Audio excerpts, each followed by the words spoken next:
نحمده ونصلي على رسوله الكريم اما بعد فاعوذ بالله من الشيطان الرجيم بسم الله الرحمن الرحيم اذا السماء انفطرت واذا الكواكب انتثرت واذا البحار فجرت واذا القبور بعثرت علمت نفس ما قدمت واخرت يا ايها الانسان ما غرك بربك الكريم الذي خلقك فسواك فعدلك في أي صورة ما شاء ركبك كلا بل تكذبون بالدين وإن عليكم لحافظين كراما كاتبين يعلمون ما تفعلون إن الأبرار لفي نعيم وإن الفجار لفي جحيم يصلونها يوم الدين وما هم عنها بغائبين وما أدراك ما يوم الدين ثم ما أدراك ما يوم الدين يوم لا تملك نفس لنفس شيئا والأمر يومئذ لله صدق الله مولانا العظيم۔ سورہ انفطار میں بھی قیامت کے بارے میں بیان کیا گیا ہے۔ ایک حدیث میں نبی اکرم صلی اللہ علیہ وسلم نے ارشاد فرمایا جس کا مفہوم یہ ہے کہ جو شخص یہ دیکھنا چاہتا ہے کہ قیامت کس طرح آئے گی، قیامت میں کیا واقعہ پیش آئے گا، تو آپ نے فرمایا کہ 3 صورتیں پڑھ لیں۔ ان میں سے ایک یہ ہے سورہ انفطار، سورہ انشقاق ہم پڑھ چکے ہیں، اور تیسری ہے سورہ تکویر جو ہم کل پڑھیں گے۔ ان 3 صورتوں کے بارے میں آپ نے فرمایا سورہ تکویر اور یہ انفطار اور انشقاق کہ جو یہ دیکھنا چاہتا ہے قیامت کس طرح واقعہ ہوگی وہ ان 3 صورتوں کو پڑھ لے، ساری تصویر اس پر واضح ہو جائے گی۔ اللہ رب العزت نے ارشاد فرمایا کہ اذا السماء انفطرت، یعنی یاد کرو اس وقت کو، دیکھو کہ جب آسمان پھٹ جائے گا۔ وَإِذَا الْكَوَاكِبُ انتثرت، ستارے بکھر جائیں گے، ستارے جھڑ جائیں گے۔ وَإِذَا الْبِحَارُ فُجِّرَتْ، اور سمندر ابل پڑیں گے۔ وَإِذَا الْقُبُورُ بُعْثِرَتْ، اور قبریں کھول دی جائیں گی، مردے باہر آ جائیں گے۔ علمت نفس ما قدمت وأخرت، جب یہ سارا منظر ہو جائے گا، سب کچھ ہوگا تو جان لے گا۔ علمت نفس ما، ہر نفس یہ جان لے گا، ما قدمت وأخرت، کہ کیا اس نے آگے بھیجا اور کیا اس نے پیچھے چھوڑا۔ آگے بھیجنے سے مراد جو اعمال اس نے آگے بھیجے، اچھے اعمال ہیں یا برے اعمال ہیں، تو اس دن وہ سارا منظر سامنے ہوگا۔ کتاب جو اعمال نامے کھول دیے جائیں گے، ہر شخص پر واضح ہو جائے گا کہ اس نے کیا آگے بھیجا۔ اور پیچھے چھوڑنے سے مراد یہ ہے کہ وہ کون سی حسرتیں اس نے پیچھے چھوڑی، کہ کاش میں یہ عمل بھی کر لیتا، کاش میں یہ عمل بھی کر لیتا۔ کہتے ہیں نا کہ جنت میں جانے کے بعد انسان کو کسی بات کا غم اور افسوس نہیں ہوگا سوائے اس بات کے کاش دنیا میں ایک عمل میں اور کر لیتا، کاش دنیا میں ایک دفعہ سبحان اللہ اور کہہ لیتا، ایک دفعہ اللہ اکبر اور کہہ لیتا۔ یہ ہے، یہ یہاں اس سے مراد یہ ہے کہ آخرت پیچھے کیا چھوڑا۔ مفسرین نے لکھا کہ اس سے 2 مراد ہو سکتی ہیں۔ ایک تو یہ کہ وہ حسرتیں جو انسان پیچھے چھوڑ گیا، کاش میں یہ عمل کر لیتا، اور دوسرا کوئی نیک اور بد عمل اگر اس نے چھوڑا ہے صدقہ جاریہ کی صورت میں، یعنی کوئی کس نے اچھا عمل کیا، جیسے حضور نے فرمایا صلی اللہ علیہ وسلم کہ اس کا ثواب اس کو ملتا رہے گا۔ یعنی 3 قسم کے اعمال ایسے ہیں جن کا ثواب موت کے بعد بھی ملتا رہتا ہے۔ ایک صدقہ جاریہ ہے، جو آپ نے کوئی اچھا عمل کیا، کوئی مسجد، مدرسہ، کوئی اسکول، ہسپتال عوام کی فلاح کے لیے بنا گئے۔ اور ایک علم جو ہے آپ نے پڑھا دیا، آپ کے شاگرد، ان کے شاگرد، پھر ان کے شاگرد، جب تک وہ اس کو پڑھتے رہیں گے وہ ثواب ملتا رہے گا۔ اور تیسرا نیک اولاد ہے جو ماں باپ کے لیے دعا کرتی رہے۔ تو ایک تو یہ ہے کہ یہ وأخرت جو پیچھے اس نے چھوڑا، اور دوسری اگر خدا نخواستہ کوئی بری روایت ڈال گیا، کوئی بری عمل کر گیا جس کے پیچھے لوگ اس کو کرتے رہے، تو اس کا عذاب بھی اس کو ملتا رہے گا۔ تو یہ افسوس اسے ہوگا کاش میں یہ نہ کرتا۔ یا ایھا الانسان ما غرک بربک الکریم، اے انسان تجھے کس بات نے اپنے کریم رب سے دھوکے میں ڈال رکھا ہے۔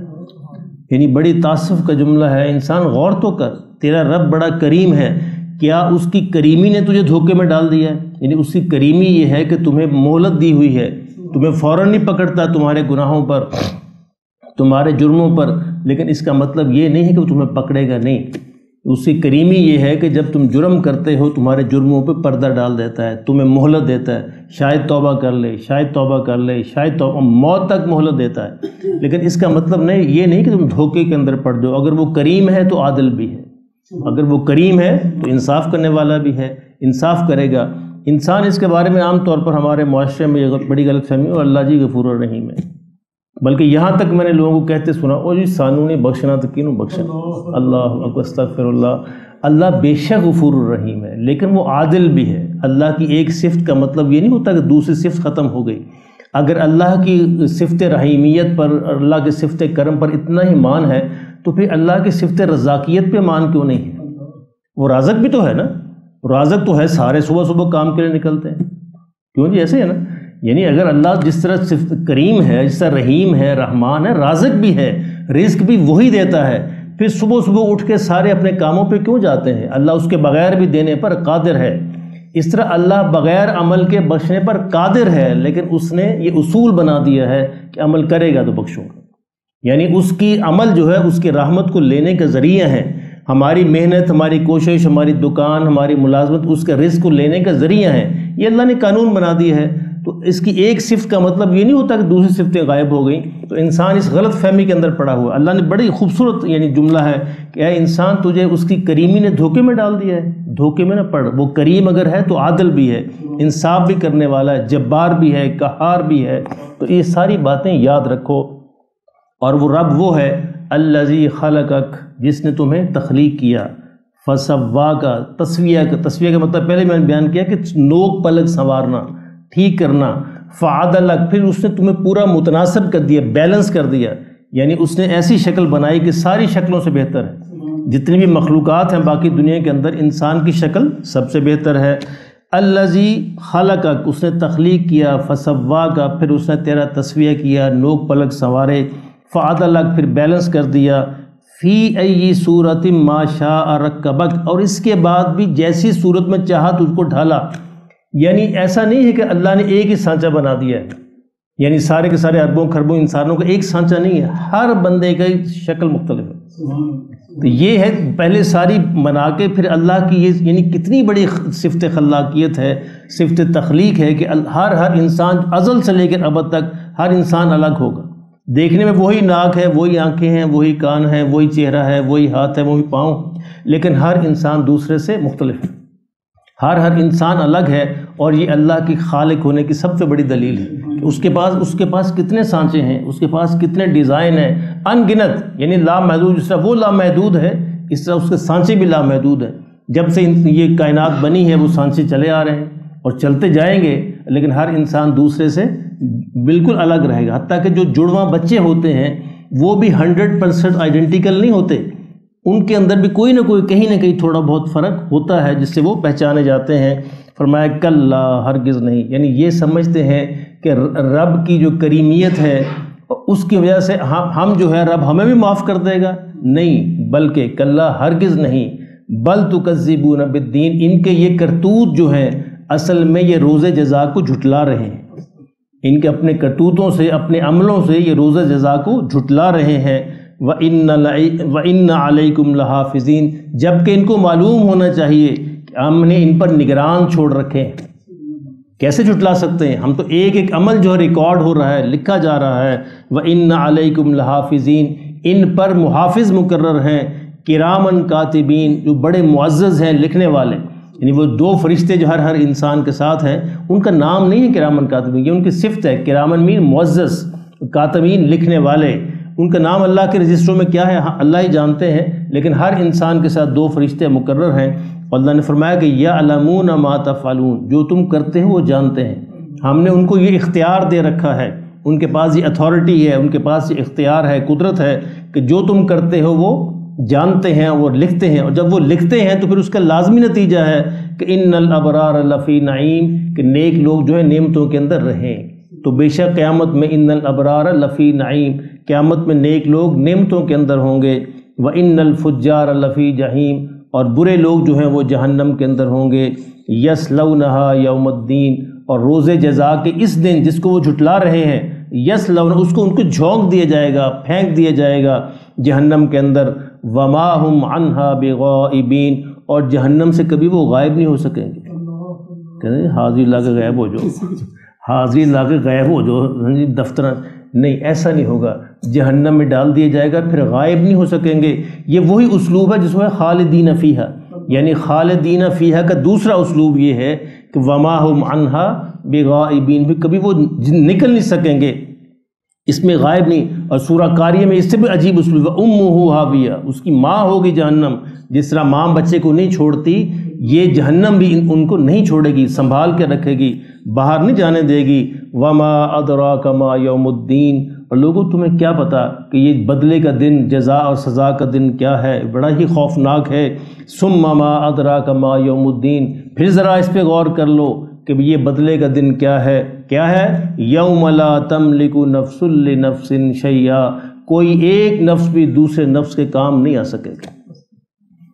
اب دوسری سورت میں اللہ نے فرمایا، ہم پڑھیں گے یوم یفر المرء من اخیہ و امہ و ابیہ و صاحبتہ و بنی، سارے رشتے گنوا دیے، بیوی بھی، بچے بھی، دوست بھی، احباب بھی، ماں بھی، باپ بھی، سب بھاگیں گے اور انسان تنے تنہا کھڑا رہ جائے گا، سوائے اللہ کی رحمت میں کوئی اس کا مددگار نہیں ہوگا، یا سوائے رسول اللہ صلی اللہ علیہ وسلم کی شفاعت کے کوئی اس کا مددگار نہیں ہوگا۔ تو ان دونوں کو موت سے پہلے پہلے ہم نے اپنا بنا کے جانا ہے۔ یہ ہے ہمارا ساری، یعنی یہ ہے ہمارا مسئلہ کہ موت سے پہلے پہلے اللہ اور اللہ کے رسول کو اپنا بنا کے ہم قبر کے اندر جائیں۔ اگر قبر کے اندر جانے کے بعد پھر دروازہ بند ہو گیا نا، پھر ہم نہیں بنا سکیں گے۔ یہاں بنا لیا تو بنا لیا، اس کے بعد بالکل ساری چیزیں کلوز ہو چکی ہوں گی۔ یوم لا تملک نفس لنفس شیئا، یہ ویسا دن ہوگا کہ جب کوئی ایک نفس بھی دوسرے نفس کے کام نہ آ سکے گا۔ والامر یومئذ للہ، اور حکم جو ہے، اتھارٹی جو ہے، ساری کی ساری صرف اللہ ہی کی ہوگی۔ آج تو لوگ سمجھتے ہیں ہمارے پاس پتہ نہیں کیا کچھ ہے، ہم قادر ہیں، ہم بڑے حکمران ہیں، ہم بڑے قادر ہیں، ہم بڑے پہلوان ہیں، بڑے نہیں، فرمایا کہ اس دن تو پھر کچھ بھی نہیں ہوگا، یہ سارے کے سارے دھرے رہ جائیں گے، اور امر جو ہے، حکم جو ہے، اتھارٹی جو ہے، وہ ایک ہی اللہ کی ہوگی، اور وہ اللہ جس کو چاہے گا اپنی رحمت سے معاف کرے گا۔ لیکن اس نے ضابطہ بنا دیا ہے کہ اس کے رحمت کو لینے کا ذریعہ اس کے اعمال ہیں، جو اس نے اعمال عطا فرمائے ہیں، ان اعمال کو کریں گے تو اللہ کی رحمت ہماری طرف متوجہ ہوگی۔ یہ بالکل ایسے ہی بغیر عمل کے اللہ کی رحمت کو آواز دینا ایسے ہی ہے جیسے بغیر شادی کے بچے پیدا کرنے کی خواہش کرو۔ اس کے لیے اصول بنا دیا اللہ کہ شادی کرو، پھر کوشش کرو، پھر اللہ سے دعا مانگو۔ اچھا یہ نہیں ہوتا کہ شادی کرنے کے بعد لازمی بچے ہو جائیں گے، وہ بھی اللہ کی رحمت سے ہوگا، اللہ کی رحمت سے ہوگا، اللہ کرم کرے گا تو بچے پیدا ہوں گے۔